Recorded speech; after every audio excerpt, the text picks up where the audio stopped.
meus amigos da Placar, a partir de agora estaremos juntos aqui analisando o desempenho tricolor após as partidas do São Paulo na temporada 2024.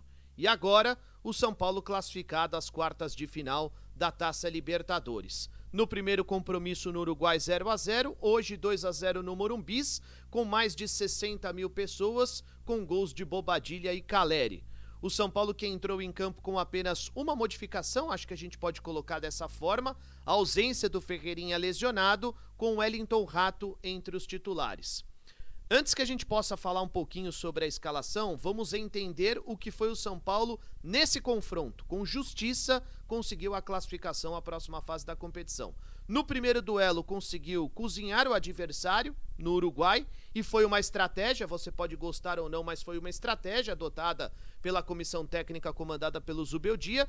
Você pode lembrar que o São Paulo adotou essa mesma estratégia, valorizando a posse de bola e deixando o tempo passar no segundo compromisso diante do Goiás pela Copa do Brasil. Naquela oportunidade, evidentemente, o São Paulo já tinha feito a vantagem em casa e foi decidir fora. Dessa vez, o contrário, conseguiu o 0-0 fora de casa adotando essa estratégia e agora esse 2-0 conseguindo a classificação à próxima fase da competição, ou seja, objetivo alcançado. Vale lembrar também que o São Paulo ainda não levou gols em casa jogando na Libertadores ou pela Libertadores 2024. Portanto, vamos à escalação adotada pelo Zubeldia, sem muitas novidades.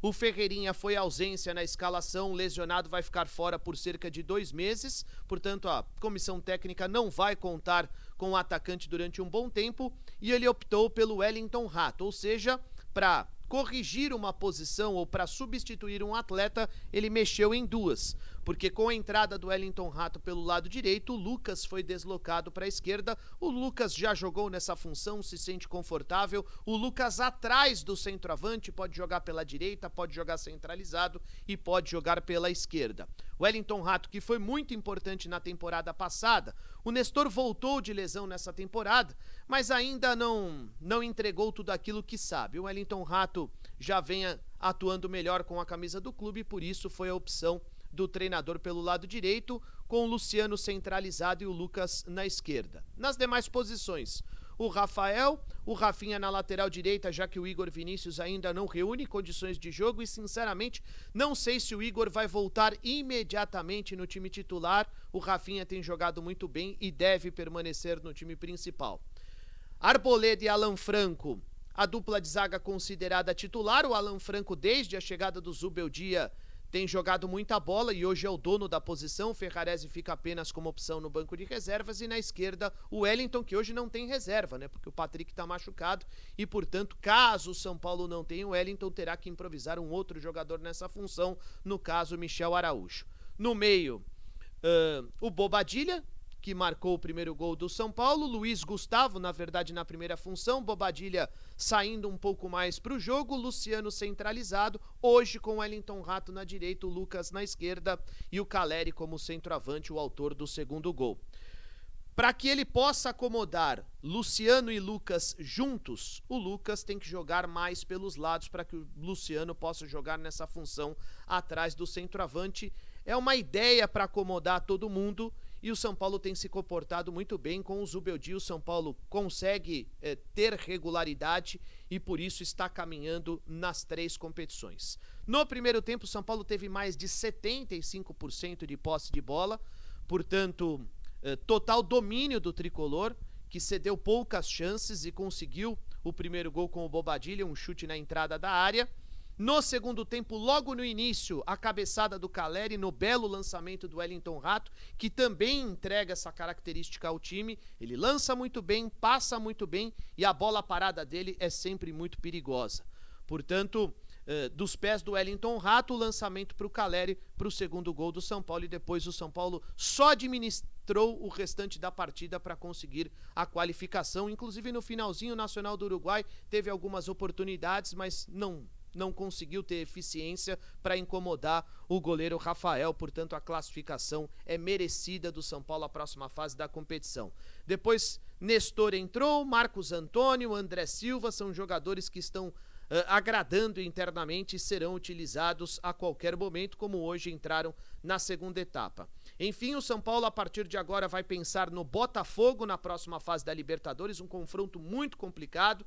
O Botafogo, em determinados momentos, porque as equipes oscilam bastante, joga o melhor futebol do Brasil em determinados momentos, mas o São Paulo é bastante competitivo contra essas equipes consideradas fortes. Conseguiu atuar bem contra o Palmeiras, tirando esse último confronto pelo Campeonato Brasileiro. O São Paulo atuou com os reservas, mas pelo Campeonato Paulista conseguiu competir diante do Palmeiras, fez um bom jogo recentemente diante do Flamengo. Contra o próprio Botafogo em casa, o São Paulo consegue competir bem contra essas equipes mais fortes. São Paulo vai priorizar as Copas e não poderia ser diferente. Aliás, essa é uma estratégia estabelecida logo no começo da temporada, né? O Campeonato Brasileiro, o São Paulo até está ali nas primeiras colocações, mas vai continuar competindo na medida do possível, ou seja, colocando os titulares na medida do possível. Já na próxima semana, por exemplo, tem o Atlético Mineiro em casa pela Copa do Brasil. O primeiro confronto é em casa e talvez os titulares ganhem um descanso no final de semana pelo Campeonato Brasileiro. Enfim, um São Paulo bastante competitivo, que mereceu a classificação à próxima fase da Libertadores, tem conseguido uma certa regularidade, não tem tomado gols dentro de casa. Isso é muito importante em uma competição eliminatória. O São Paulo tem tudo para fazer 2 bons jogos diante do Botafogo pela Libertadores. Desse lado da chave,